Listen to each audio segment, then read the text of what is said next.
आज का हमारा क्वेश्चन है कंडीशनल प्रोबेबिलिटी के बारे में। Two dice are throne.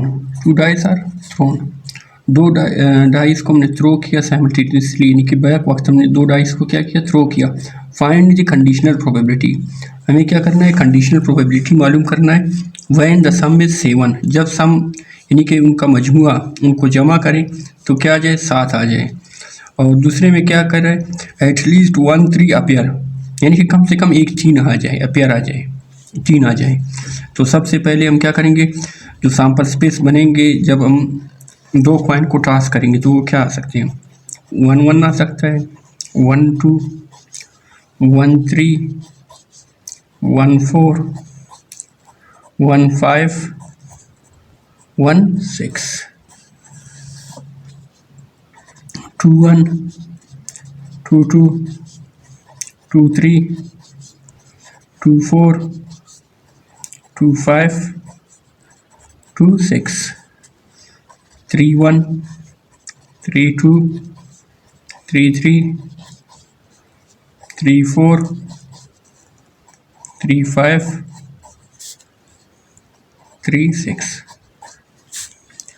4 1 4 2 4 3 4 4 4 5 4 6 5 1 5 2 5 3 5 4 5 5 and 5 6। फिर क्या, 6 1 है, 6 2 6 3 6 4 6 5 एंड 6 6। अभी ये सैम्पल स्पेस हमने निकाल लिए। तो पहला इसका क्या है, व्हेन द सम इज 7, इनका मजमुआ 7 आ जाए। तो अभी हम इसके लिए एक इवेंट बनाएंगे, let A be the event, A be the event, A हमारे पास कोई इवेंट है। When the sum is 7, sum is 7, यानी कि इनका मजमुआ क्या है, 7 है। तो क्या करेंगे, अभी यहाँ पर देखेंगे एक और एक, इसका मतलब ये है कि दो को जमा करो, इनमें से कोई भी दो, मतलब जो दो हो उनको जमा करो, 7 आ जाए। इनको जमा करेंगे, एक और एक 2 आ जाएगा, 7 नहीं आएगा, एक और 2 3 आएगा, एक और 3 4 आएगा, एक और 4 5 आएगा, एक और 5 6 आएगा, नहीं है ये। अभी क्या है हमारे पास, 1 6 है। तो इसका जो ए के जो इवेंट बनेंगे वो क्या है हमारे पास, 1 6, और कौन सा है, 2 5 है, 2 और 5 को ऐड करो 7 आ जाएगा। फिर क्या है, 3 4 है, 3 4 हो गया। फिर क्या है, 4 3 होगा, 4 3 है। फिर क्या है हमारे पास, 5 2 है और 6 1 है। ये हो गए हमारे। अभी हम देखते हैं कि ये कितने जाने, 1 2 3 4 5 6। तो एन ये हमारे पास क्या होगा, 6 होगा, और एन एस ये कितनी हमारे पास, 36 है, 36। अभी हम प्रोबेबिलिटी ऑफ ए मालूम करेंगे तो हमारे पास क्या आ जाएगा, N A upon N S. तो क्या आ जाएगा, probability of A is equal to, N A हमारे पास क्या है, 6 है, और एन एस हमारे पास क्या है, 36 है। तो 6 1 6 6 6 36। तो प्रोबेबिलिटी ऑफ ए क्या होगा, 1/6 होगा। तो हमने प्रोबेबिलिटी ऑफ ए निकाल लिया। अभी हम क्या करेंगे, दूसरे में यहाँ पर पूछा गया है कि एटलीस्ट 1 3 अपीयर, यानी कि कम से कम एक 3 आ जाए। तो हम क्या करेंगे, यहाँ पर इवेंट भी बनाएंगे, let B be the event, B be the event at least 1 3 appear, यानी कि बी हमारे पास एक ऐसा इवेंट है कि कम से कम जिसमें एक 3 आ जाए। अभी हम इनको देखेंगे। तो 1 3 में एक 3 है, तो 1 3 को लिखेंगे यहाँ पर 1 3, इसको बी का नाम दीजिए 1 3। फिर क्या है हमारे पास, 1 3 हो गया, फिर 2 3 है हमारे पास, तो 2 3 हो गया। फिर 3 वाले सारे खुद हैं, यानी कि 3 1 भी है, 3 2 भी है, 3 3 भी है, 3 4 भी है, 3 5 भी है, फिर 3 6 है, फिर यहाँ पर देखेंगे 4 3 आएगा, ठीक है, 4 3 फिर क्या आएगा 5 3 भी होगा एंड 6 3। तो ये हो गए। अभी इनको गिन लो कितनी है, 1 2 3 4 5 6 7 8 9 10 11, तो ये 11 हो गए, ठीक है, कितने हो गए 11, तो ये 11 आ गया। अभी प्रोबेबिलिटी ऑफ बी मालूम करेंगे। तो प्रोबेबिलिटी ऑफ बी का फार्मूला है N B upon N S. तो क्या आ जाएगा, probability of B is equal to N B हमारे पास क्या है 11 है, और एन एस हमारे पास क्या है 36 है। तो प्रोबेबिलिटी ऑफ बी हमने मालूम कर लिया। अभी हम क्या करेंगे, प्रोबेबिलिटी ऑफ ए और प्रोबेबिलिटी ऑफ बी का इंटरसेक्शन लेंगे। तो ए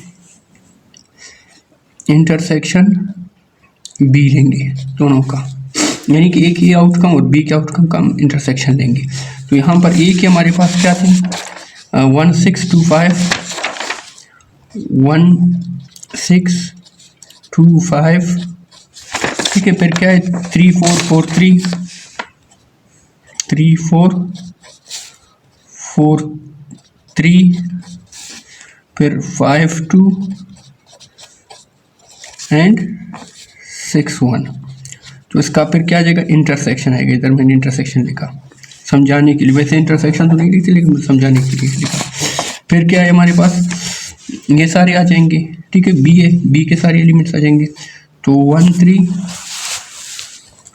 2 3 3 1, अच्छा 3 1 हो गया, फिर 3 2,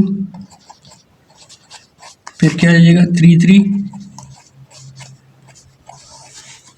फिर क्या आ जाएगा 3 6 4 3, ये फिर 5 3 एंड 6 3। अभी देखो जो इधर भी है इधर भी उनको लिखो, ए इंटरसेक्शन बी में जो दोनों जगहों पर मौजूद है उन्हीं को हम लोग लिखते हैं। तो सबसे पहले हम देखते हैं 3 4 इधर भी है और 3 4 इधर भी है और इधर भी होगा। 3 4 में भूल गए, 3 4 दोनों जगहों पर है 3 4, ठीक है, फिर 4 3 इधर भी है इधर भी है 4 3 4 3, तो ये दोनों होंगे। बाकी ऐसा कोई कॉमन इनमें नहीं है। तो अभी हम देखेंगे इसकी कितने दाने आ गए, सॉरी ए इंटरसेक्शन बी, ये कितने दाने हो गए 1 2, ये 2 हो गए। अभी इसका probability of A intersection B मालूम करेंगे, ठीक है। तो इसको मालूम करने के लिए देखते हैं कि n A intersection B upon N S. तो probability of A intersection B बराबर कितने दाने हैं 2 है 2 अपॉन, और एन एस कितने हमारे पास 36 से हमने निकाला हुआ है। 2 1 2 2 18 36। तो probability of A intersection B is equal to 1 upon 18। तो ये हमने निकाल लिया। अभी हमने क्या करना है, इसका कंडीशनल प्रोबेबिलिटी निकालना है। तो कंडीशनल प्रोबेबिलिटी का फार्मूला हमारे पास क्या होता है, probability of A is equal to probability of A intersection B upon probability of A. तो क्या करना है, प्रोबेबिलिटी ऑफ कंडीशनल प्रोबेबिलिटी मालूम करना है। तो इसका क्या होगा, ए अपॉन बी होगा, सॉरी।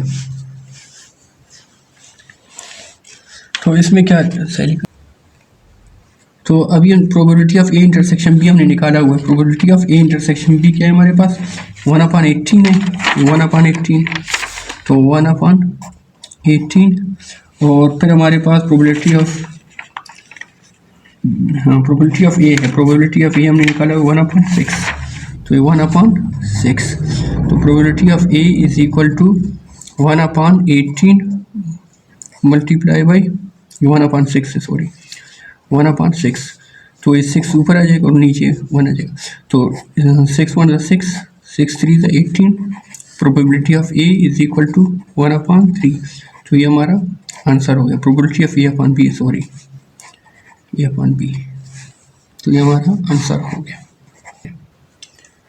आज हम पढ़ेंगे कंडीशनल प्रोबेबिलिटी के बारे में। तो कंडीशनल प्रोबेबिलिटी क्या है हमारे पास, probability of A upon B is equal to probability of A intersection B upon probability of B.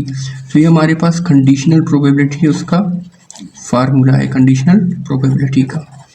तो इसमें हम क्या करते हैं, सबसे पहले हम प्रोबेबिलिटी ऑफ ए निकालेंगे, फिर प्रोबेबिलिटी ऑफ बी निकालेंगे, फिर प्रोबेबिलिटी ऑफ ए और बी का इंटरसेक्शन लेंगे, ए और बी के इंटरसेक्शन के बाद हम उनका प्रोबेबिलिटी लेंगे, फिर उसको हम डिवाइड करेंगे प्रोबेबिलिटी ऑफ बी के साथ।